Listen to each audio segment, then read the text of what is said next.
queria começar pelo título dessa mesa, né? Se refere a um poeminha curto chamado Escravo em Papelópolis, publicado num livro póstumo de 96. Você lê pra gente? Ó burocratas, que ódio vos tenho, e se fosse apenas ódio, é ainda o sentimento da vida que perdi sendo um dos vossos. Mas esse mesmo poeta, né, em 82, numa entrevista, ele fala o seguinte: burocrata e jornalista foi mesmo o que poderia acontecer de melhor na minha vida. E também, depois de uma conversa com a Maria Julieta, filha dele, que fez com que desse uma entrevista para ela, que não gostava muito de dar, né? Ele fala assim: eu fui um bom funcionário até certo ponto, porque eu também tinha os meus caprichos, as minhas idiosincrasias, os meus repentes. Nem sempre eu fui agradável. Ele fala assim: eu tinha o sentido de serviço público, né? E a minha vida foi toda ela passada nesse serviço público. Eu queria que a gente podia começar falando dessa ambivalência aí na vida e na carreira do Drummond, né? Olha, eu acho que para começar tem um desses repentes aí, que em 1945, por aí, o Drummond, já fora do gabinete, ele foi chefe de gabinete do ministro da Educação, né, Gustavo Capanema. Ele já estava fora daí, foi chamado para um outro órgão e tudo, e o Paulo Mendes Campos, o jovem Paulo Mendes Campos, foi visitá-lo, e quando entrou, encontrou o Drummond completamente desalinhado, catando óculos no chão.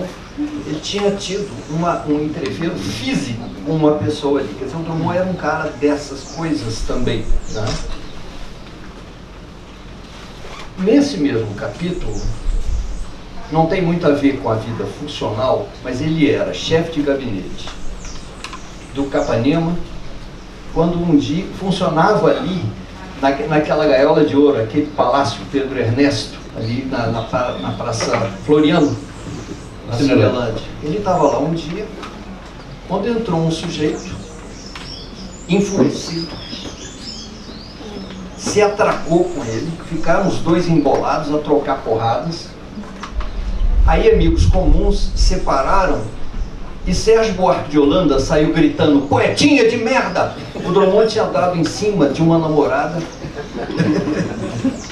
de Sérgio Buarque. Quer dizer, ele era um cara, ele tinha essas coisas também. Ele pediu demissão 2 vezes, pelo menos, quando era chefe de gabinete. Quer dizer, ele não tinha um apego tão grande a isso. Uma ocasião, antes do Estado Novo, foi lá o Alceu Moroso Lima ia fazer uma palestra promovida pelo ministro, e era uma coisa de direita à vontade, assim. E o Drummond então entregou o cargo. E o Capanema botava ali panos quentes e tal: não, faz favor, fica. Uma outra ocasião ele teve uma discussão com um sujeito que era um educador muito conhecido chamado Lourenço Filho, e porque ele era chefe desse cara e voltava os processos que estavam mal feitos, né? E o sujeito foi então perante o Capanema e disse: olha, eu não trabalho aqui enquanto esse camarada estiver aqui. Aí chamaram o Drummond começou a bater boca, ficaram os dois ali, de repente o ministro teve que dar um tapa lá e: para com isso! Os dois se demitiram, e no dia seguinte o Capanema: não, volta aqui, não tem esse problema. Quer dizer, ele tinha essa coisa, ele tinha um lado muito anarquista, vamos dizer. Ele tinha essa questão na vida. Uma vez ele falou que na juventude foi chamado de anarquista, era um cara que botou uma vez fogo em bonde em Belo Horizonte para protestar contra o aumento, não das passagens, mas do custo do cinema, a entrada do cinema, né? Ele era esse anarquista e ao mesmo tempo ele caminhou para ser uma pessoa, para ser um burocrata. Né? No último ano de vida de Drummond, eu escrevi uma carta para ele e sugerindo a gente fazer uma série de entrevistas temáticas. Estou falando muito, não? A ideia é essa. Obrigado. Mas olha só, eu escrevi propondo a gente fazer uma série de entrevistas temáticas e depois tirar daí um livro que seria um livro entrevista. Mais ou menos a maneira do que fez meu amigo Ricardo Sete com o Vargas Llosa. O Drummond me escreveu uma carta e começou falando uma mentira, olha, eu pensei muito, pensou nem um segundo, nem uma fração de segundo para recusar isso aí. E a certa altura ele diz assim, eu fui apenas um rond de cuir com fumaças literais. Rond de cuir, eu não sabia, fazia parte da minha ignorância já, rond de cuir. Eu fui ver o que é um apelido que se dava aos burocratas franceses no final do século XIX. Rond de cuir, literalmente, me socorra a Ângela, que professora de francês, rond de cuir seria uma rodela de couro. No caso, era uma almofada de couro que os burocratas franceses botavam nos seus assentos, não sei com que finalidade, se era alguma hemorroida funcional, não sei o que era. E essa almofada acabou batizando o ofício dos donos das bundas que se assentavam ali sobre elas, né? Então Drummond dizia isso, eu fui um rond de cuir com fumaças literárias. E para a gente começar, para situar a gente, como começa conta pra gente como começa esse contato com o serviço público, ele é muito jovem, em Belo Horizonte ainda, né? O Drummond tinha uma turma, como é sabido, uma turma da qual fazia parte Pedro Nava, fazia parte o Abigail Renault, mais adiante o Ciro dos Anjos, só gente graúda, né? O Milton Campos, que veio a ser um político importante, e outros, vários outros. João Alfonso, grande ficcionista João Alfonso. E o Drummond era um caso, assim, diferenciado ali. Ele era filho de um fazendeiro em decadência. Tive ouro, tive gado, tive fazenda, aquela história, né? Ele tinha sido expulso de um colégio por insubordinação mental, colégio de jesuítas lá em Friburgo. A justificativa é essa, insubordinação mental. Insubordinação mental. Ele era o melhor, talvez o melhor aluno da turma, e foi expulso. Assim, de uma maneira brutal, isso teve sobre ele um efeito muito prolongado, muito doloroso e prolongado. Ele não estudou mais nada, a não ser um curso ao qual eu me referir um pouquinho mais adiante. Então, ele sai desse colégio, ejetado do colégio, vai para Belo Horizonte, mantido pelo pai. A família tinha se mudado de Itabira para Belo Horizonte, que era uma cidade que tinha o quê? 23 anos, 22 anos, assim. E o Drummond com 17. E ele chegou ali e enturmou com esse pessoal, né? E todos eram estudantes de alguma coisa. Praticamente todos caminharam para a advocacia. Todos estudaram, advocacia não, direito. Todos estudaram direito. Né? E direito, como se sabe, é uma profissão boa até para quem vai ser advogado. Né? Está aqui um exemplo desse negócio. Não sei distinguir um código penal de um código civil, se encontrar na rua os dois aí de braço dado. Mas então, o Drummond, ele destoava dessa turma, porque ele era mantido pelo pai, todos os outros tinham um trabalhinho. E nas Minas Gerais de então, hoje não sei, mas na época, não havia, como em São Paulo, uma industrialização. Os rapazes, em geral, eles tinham uma ligação maior com chefes políticos. E isso é que pesava, e não propriamente o dinheiro. Todos dessa turma, inclusive um que não estudou direito, que foi o Pedro Nava, todos acabaram no serviço público. E o Drummond foi mantido pelo pai até depois de casado. Ele em 1923, para atender ao pai, ele resolveu estudar alguma coisa, se formar em alguma coisa. O fazendeirão lá exigia dos filhos. Eram 4 filhos homens, ele era o caçula dos homens. E ele escolheu, então, farmácia, porque era o único curso que não exigia dele um diploma de ensino secundário. Não era necessário, vocês fazem ideia que tipo de coisa que era. Ele cursou durante 3 anos, se formou no dia de Natal de 25, já casado. E aí ele ficou num impasse. O que eu tenho, o que eu vou fazer da vida? E ele resolveu ser fazendeiro. E foi para Itabira, carregando a mulher dele, a Dolores, e se deu muito mal. Ele dizia que ele não sabia distinguir tanto em farmácia como em pecuária, por exemplo, ele não sabia distinguir um boi de uma agulha de injeção. Não é? Ele não tinha noção de nada. A mulher dele odiou aquela vida na fazenda, ele ficou um pouquinho, voltou para a cidade, arranjaram lá umas aulinhas para ele dar no colégio e tal. E nesse momento, um amigo em Belo Horizonte falou: olha, vem para cá, vem trabalhar aqui no Diário de Minas. Diário de Minas era um jornal extremamente vagabundo, era o órgão oficial do único partido que havia, que era o Partido Republicano Mineiro, que estava no poder, evidentemente. Então, era um órgão oficial do partido, portanto, oficioso do Estado. Isso dá uma característica muito especial a esse jornal. O jornal não tinha nenhuma importância, a não ser algumas coisas que saíssem nas suas 4 páginas, que era, por exemplo, Paulo Roberto Pires embarcou ontem no trem da Central para o Rio de Janeiro, Daniela foi levá-la isso queria dizer o seguinte: o cara tá com tudo. Se fosse assim, embarcou, você entende?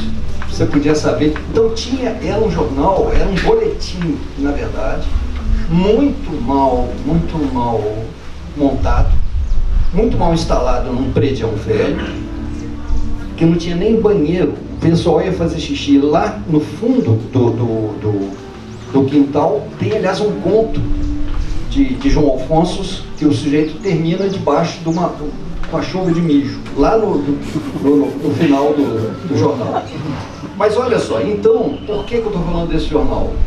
Porque já era uma coisa, já era um pé do serviço público. Pouco depois, ele foi chamado por um dos amigos, tinha uma rede grande de amigos, como Rodrigo Melo Franco de Andrade, que foi depois o cara do Patrimônio, não é? Drummond tinha excelentes amigos, todos dessa rodinha.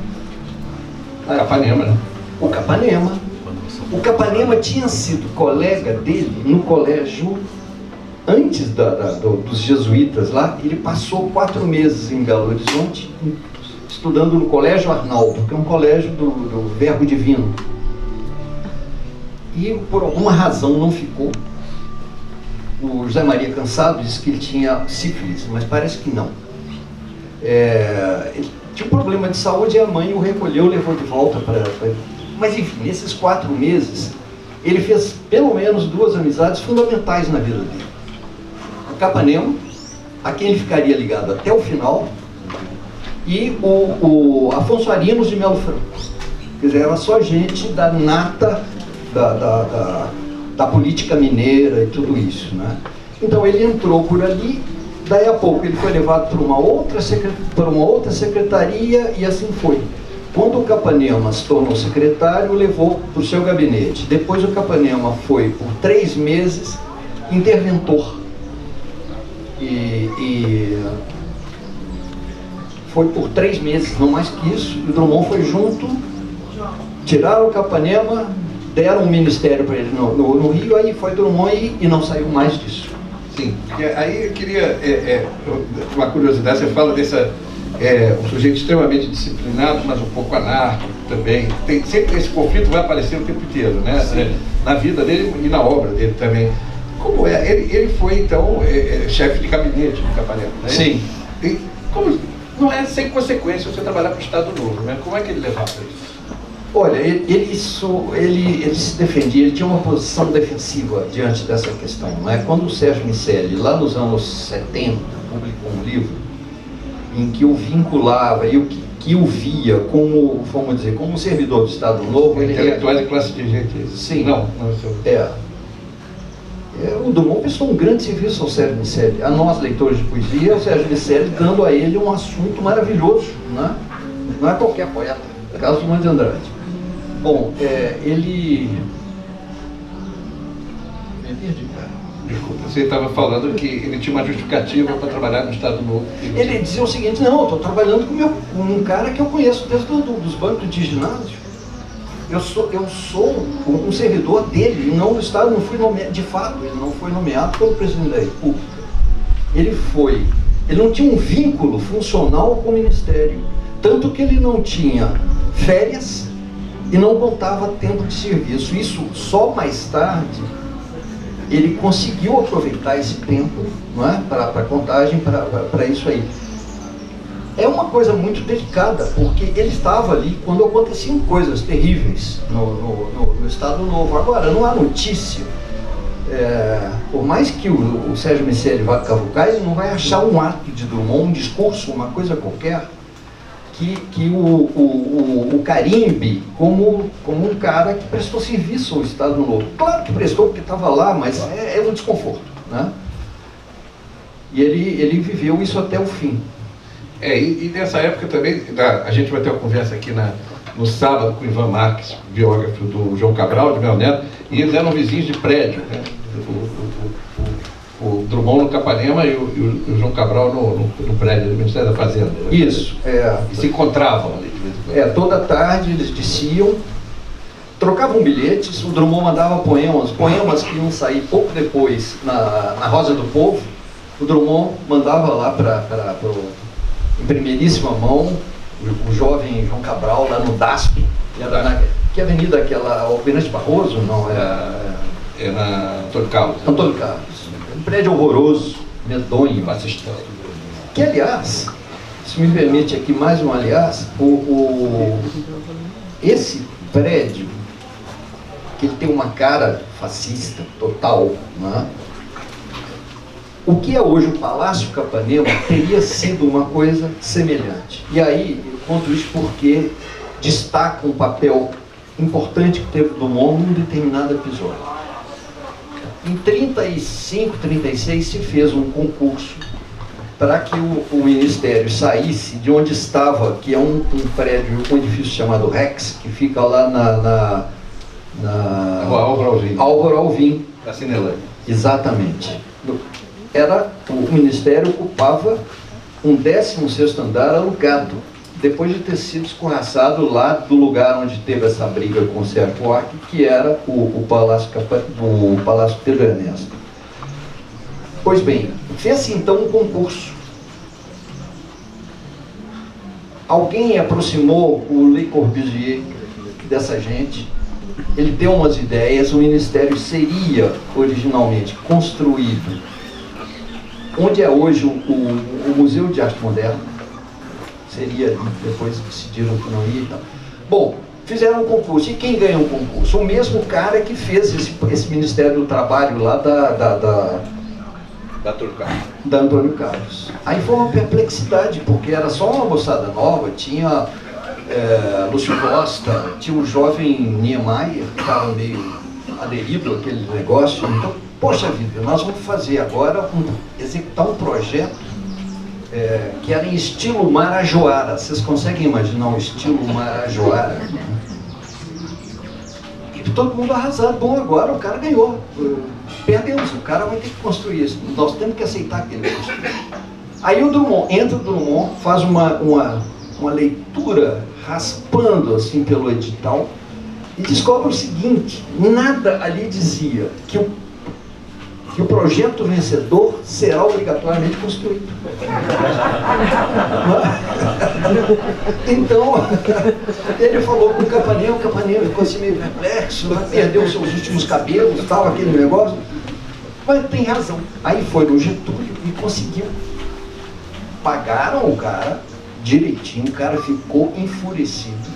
Escreveu uma carta para o Getúlio, que cita nominalmente este comunista Carlos Drummond de Andrade, e chamava-se esse arquiteto Arquimedes Memória, de saudosa a si mesmo, né? Porque, olha, enfim, devemos a Drummond a existência daquele prédio, e não de um monstrengo como havia. Mas nós estávamos falando aí do João Cabral, né? João Cabral era um cara que desabou no Rio procurando o Drummond, foi o mestre dele no começo, isso o Ivan vai explicar muito melhor aqui, né? Foi assim o Deus para ele, depois passou de certa forma a ser o diabo. Exato. Mas eles, no meio do dia, no meio da tarde, eles desciam cada qual da sua repartição, se encontravam num café que está lá até hoje, que chama Itaí. Eles se reuniam ali e o Cabral conta que o Drummond era um cara que não sabia conversar com mais de uma pessoa ao mesmo tempo. Então, quando aparecia alguém, ele se cafedia. Tinha esse negócio. Mas durante um bom tempo, o João Cabral, no MASP, isso foi antes do concurso que ele fez para o Itamaraty. No DASP? No DASP, não. Ele fez o concurso para o DASP e entrou. Depois ele fez o concurso para o Itamaraty. Tá? Serviço público também, sim. Olha aí. Enfim, mas eles tinham essa rotina de trabalho ali. Você pensou em entrar num café, encontrar com João Cabral e Carlos Drummond? Você falou agora da atuação dele como funcionário dele, como é que ele muda uma coisa muito importante. Ele ajuda a gente deve, de certa forma, ele o Capanema, pelo menos não ter um outro prédio. Mas depois ele faz uma longa carreira no DEFAN, né, primeiro, né, que é Diretoria do Patrimônio Histórico e Artístico, né? E trabalha com tombamento, né? Sim. Como é que era essa atuação dele? Porque é curioso, tem uma ressonância aí interessante. Tá, só para chegar lá. Ele se demitiu no final dos estertores do Estado Novo, em março de 45, estertores da Segunda Guerra também, que era outro grande pesadelo, né? Ele se demitiu, viveu uma lua de mel breve, intensa e muito breve com o Partido Comunista, sem ter se filiado ao Partido Comunista. Ele foi o convidado e aceitou, foi um dos 5 diretores de um diário comunista que era a Tribuna Popular. Se desencantou e aí sim ele aceitou o convite de Rodrigo Melo Franco de Andrade para o departamento, chamava-se Departamento do Patrimônio Histórico e Artístico Nacional. E lá ficou. O trabalho mais, vamos dizer, mais concentrado dele é na área de história. Tanto que ele se aposentou na seção de história do patrimônio. Tá? E isso passava, claro, por tombamento. E, recentemente, em Belo Horizonte, eu vi um laudo, quer dizer, um ofício, uma exposição de motivos dele sobre o tombamento da Serra do Curral, em Belo Horizonte, que é hoje ameaçada, né, por uma mineradora lá do outro lado. Mas, enfim, ele teve um trabalho enorme. Eu acho que o trabalho do Drummond ali, no Ministério, ele inclui outras coisas, não materiais. Né? Ele, por exemplo, ele deu guarida ali ao Graciliano Ramos. O Graciliano tinha saído da prisão, estava literalmente a pé, conheceu o Drummond. Aliás, no dia escreveu para a mulher, ele assim, é um homem duro e seco como um osso. Esse homem duro e seco como um osso arranjou para ele um emprego. É engraçado, não, se ele sai da prisão, vai trabalhar no Estado Novo, né? Tá lá. Vai trabalhar para o carcereiro. Tá faltando um micélio para esse cara, né? Para esse tal de Graciliano, né? E ele, por exemplo, ele foi um dos caras que convenceram o Mário de Andrade a ir morar no Rio de Janeiro. Acabou sendo uma coisa meio desastrosa na vida do Mário de Andrade, mas foi uma ajuda enorme para aquele caldo de projetos de cultura que havia naquela época. E ele, o Drummond, lá ficou até 62, quando ele se aposentou mal, tem até na época, saiu lá o ministro da Educação, o Oliveira Viana, mandou para ele uma carta que foi publicada nos jornais, que dizia que é um absurdo que um cara que ocupou cargos tão altos, como, por exemplo, chefia de gabinete de ministro, tem agora uma aposentadoria tão modesta, né? Chefe de seção de uma coisa lá. Entre uma coisa e outra, ou seja, entre sair do Capanema e do gabinete do Capanema e voltar para o patrimônio histórico, ele publica no 48, né, uma crônica que talvez, acho que continua sendo a melhor coisa sobre o funcionalismo, que é a rotina e a quimera, né? Ele fala dos escritores, da rotina burocrática e das preocupações dos escritores, né? E ele fala que o escritor funcionário é mal falado porque gasta tempo no serviço, ocupado com, ele fala assim, suas quimeras pessoais. Mas ele acaba dizendo assim, não, mas o contribuinte acaba recebendo de volta os poemas, uma loja lá. E aí tem eu gostaria de citar aqui uma frase para você comentar, que ele fala assim, Não, é uma coisa linda, ele fala assim, a organização burocrática situa, protege, melancoliza e inspira. Que a burocracia é diferente, que ela ajuda o cara a escrever. Mas nessa crônica ele fala assim, né, quase toda a literatura brasileira, no passado como no presente, é literatura de funcionários. Sim. Né? Nossa figura máxima, aquele que mais podemos mostrar ao mundo, como a que mais e desenganadamente aprofundou entre nós os negócios do coração humano, foi um diretor-geral de contabilidade do Ministério de Aviação, Machado de Assis. Nós devemos sim a burocracia, ao serviço público. Isso é uma coisa que existiu no Brasil de uma maneira muito forte até o golpe militar. Até o golpe militar de 64, que prestou esse involuntário serviço, que foi afastar os escritores que havia muita teta nessa história. Né? Por exemplo, havia os governantes mais espertos, e aí eu estou falando de Juscelino, eles se cercavam de intelectuais, não só para dar mais um pouco de reforço gramatical às suas coisas lá. Né? Reforço gramatical é ótimo. DAS, reforço gramatical. O Juscelino, um dos caras que trabalharam com o Juscelino é o Trandorado, que tem aquele estilo assim, meio durão, né? E se conta que um dia o Juscelino devolveu um discurso para ele. Não, espalham as borboletas aí nesses parágrafos. Então tinha isso. O Juscelino, desde o governo de Minas, ele se cercou de intelectuais. Porque tinha esse lado que eu falei, do reforço, né? Aí, gramatical, né? Mas havia também o seguinte, você tirava o intelectual do papel de crítico, não é? Não ficava chato o sujeito, não é?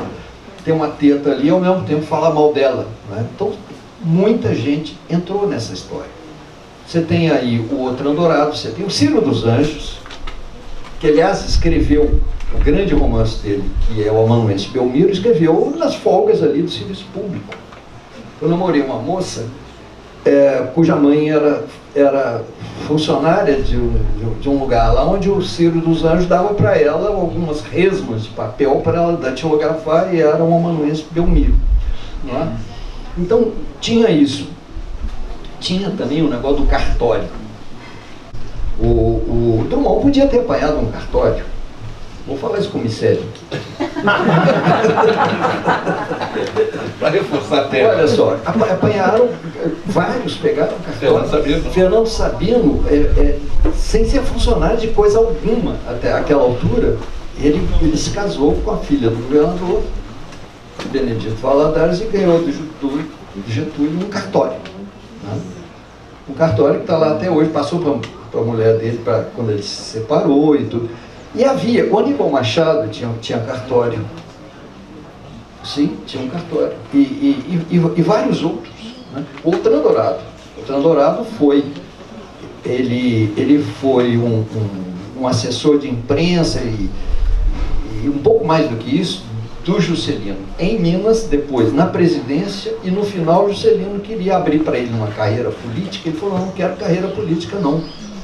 Eu quero um cartório para eu ter dinheiro para poder escrever minhas coisas. É algo muito bizarro, né? Pois bem, até 64 você tinha bastante esse esquema. E sumiu. Se você observar, assim, a profissão de muitos escritores a partir do golpe de 64 é o jornalismo, por exemplo. Não é? Você vê aí um monte de gente...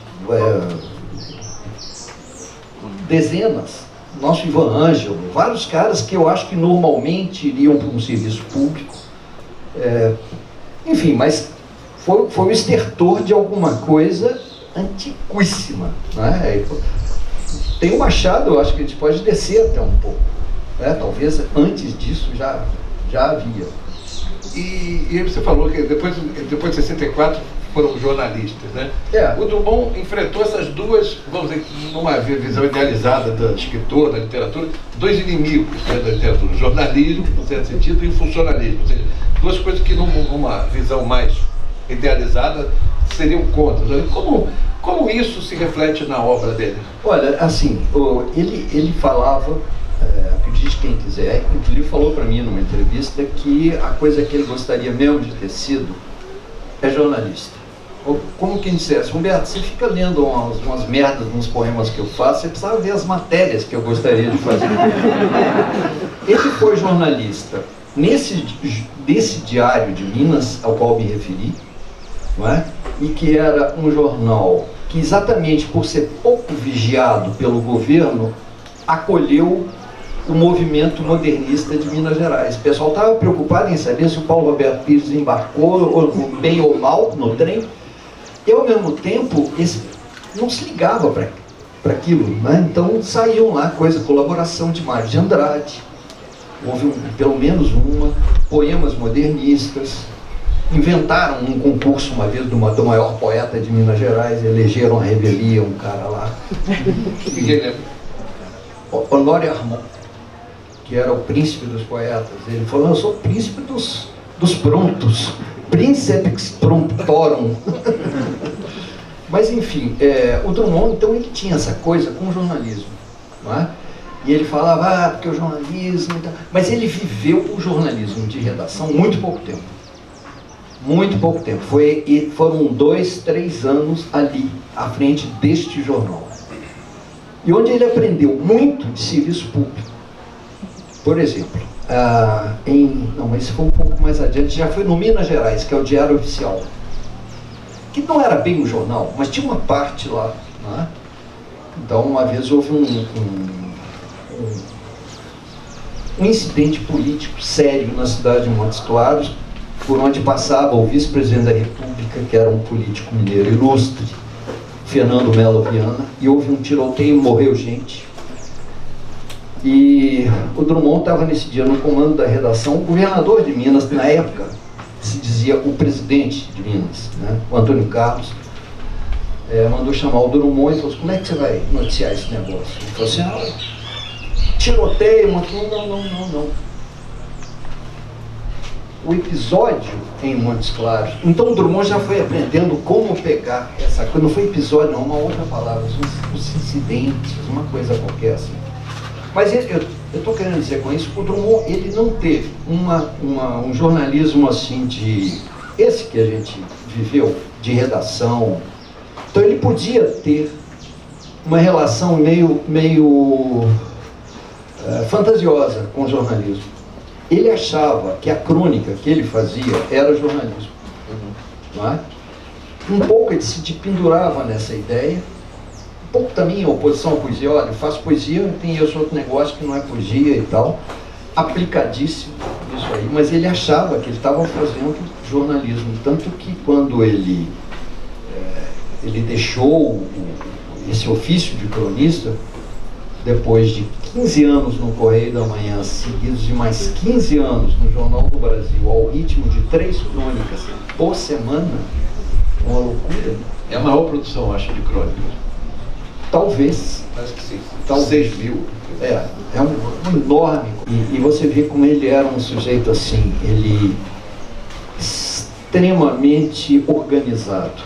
Ele tinha um lado anarquista, mas eu acho que o serviço público é uma coisa interessante. O serviço público deu a ele uma disciplina de fazer aquela coisa chatinha. Ele acordava, ele lia jornais, marcava coisas nos jornais que poderiam render uma crônica para aquele dia, escrevia aquilo, bonitinho, né? Eu já vi vários originais de crônicas de Drummond. A Academia Mineira de Letras tem agora 400 crônicas, a maioria inéditas em livro e tal, arrumadinho para o dia tal, escrito à mão, sabe, umas correções com aquela letrinha caprichada dele, né? O Drummond, ele era em oposição a essa coisa explosiva que ele tinha dentro dele, ele tinha uma disciplina e um comportamento assim muito em cima do trilho. Todo santo dia, no final do trabalho dele, final da tarde, ele estendia umas folhas de jornal em cima do birô dele, que era como se chamava a mesa, né? ele pegava os papéis que ele tivesse recebido, podia ser o poema que você mandou, podia ser não sei o que e tal, ele dobrava em dois, cortava direitinho, e ele explicava que era um jeito que ele fazia para sossegar a coisa explosiva que ele tinha dentro dele. Cortava o negócio, depois ele fechava todo dia, fazia um embrulho, passava barbante e botava fora. Se uma caneta, por exemplo, não funcionasse bem imediatamente, jogava ela longe, destruía, sabe? E fazia com esse objetivo, assim, de sossegar o leão dele lá, né? Um dia, ele encontrou uma camisa, olhou para a camisa, não sei se ele vestiu, a camisa estava muito apertada, pegou uma tesoura e picotou a camisa toda, jogou no lixo, aí entrou o neto dele, e o vovô, essa aqui é a camisa. Então, ele tinha essa... Você vê os arquivos de Drummond, mostram um sujeito, eu acho que aí o Cílios Pouco ajudou muito, né? Ou, vamos dizer, eu não sei se a palavra é ajudar, conformou muito o Drummond. Ele tinha, você olha os papéis de Drummond, é uma coisa impressionante, as coisas que ele guardava. Os apensos, não sei se todo mundo sabe o que é um apenso, aquilo que você bota dentro de um livro, não é? Sei lá, um recibo da farmácia, ou um poema que você está escrevendo, um negócio qualquer. Os apensos dele são toda uma história, né? As pequenas anotações que ele fazia. Uma vez eu achei um pacotinho desse tamanho, eu abri, por fora estava escrito assim: flor colhida no túmulo de mamãe no dia do enterro do fulano. Era o irmão dele. Uma florzinha seca lá dentro. Ele guardava essas coisas todas. Ao mesmo tempo em que submetia a tesoura algumas coisas comprometedoras. Você não acha no acervo de Carlos Drummond de Andrade, seja o que está na Casa de Rui Barbosa, seja o que está no Instituto Moreira Salles, você não acha uma referência a Lígia Fernandes, que foi o amor paralelo e vitalício dele, né? Seria, ele tinha esse esquema, ele era organizado até nisso, tinha matriz e filial, lembra desse negócio? Usava-se. E você não vê traço da Lígia. Eu, aliás, estou quase podendo concluir que nenhuma das mulheres com quem ele teve um entreveiro carnal, assim, mais duradouro, né? Ele não guardou nada, não tem um traço da fulana, do Beltrana. Eu não vou dizer os nomes aqui porque eu estou em fase de comprovação, não é? Mas isso mostra como ele era, a coisa dele era um capricho. E eu acho que isso é uma coisa de um burocrata. Para quem botava fogo em bonde, razoável, né?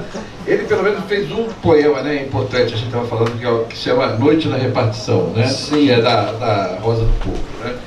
E aí que fala, né, como se fosse um diálogo, né? Um oficial administrativo, um papel, a bomba, garrafas de álcool, a traça, né? E a gente fica falando, você podia ler um trechinho do coisa só para a gente ver como isso. Vou ver um trechinho aqui. Olha, eu gosto especialmente do começo desse poema, das primeiras linhas, que ele dá voz aqui ao oficial administrativo, ou seja, ele, né?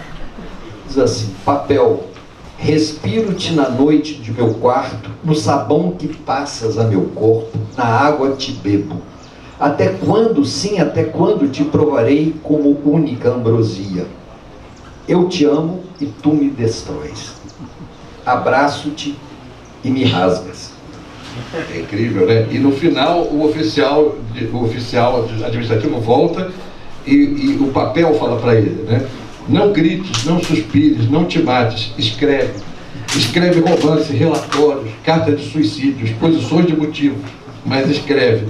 Não te rendas ao inimigo, escreve memórias, faturas.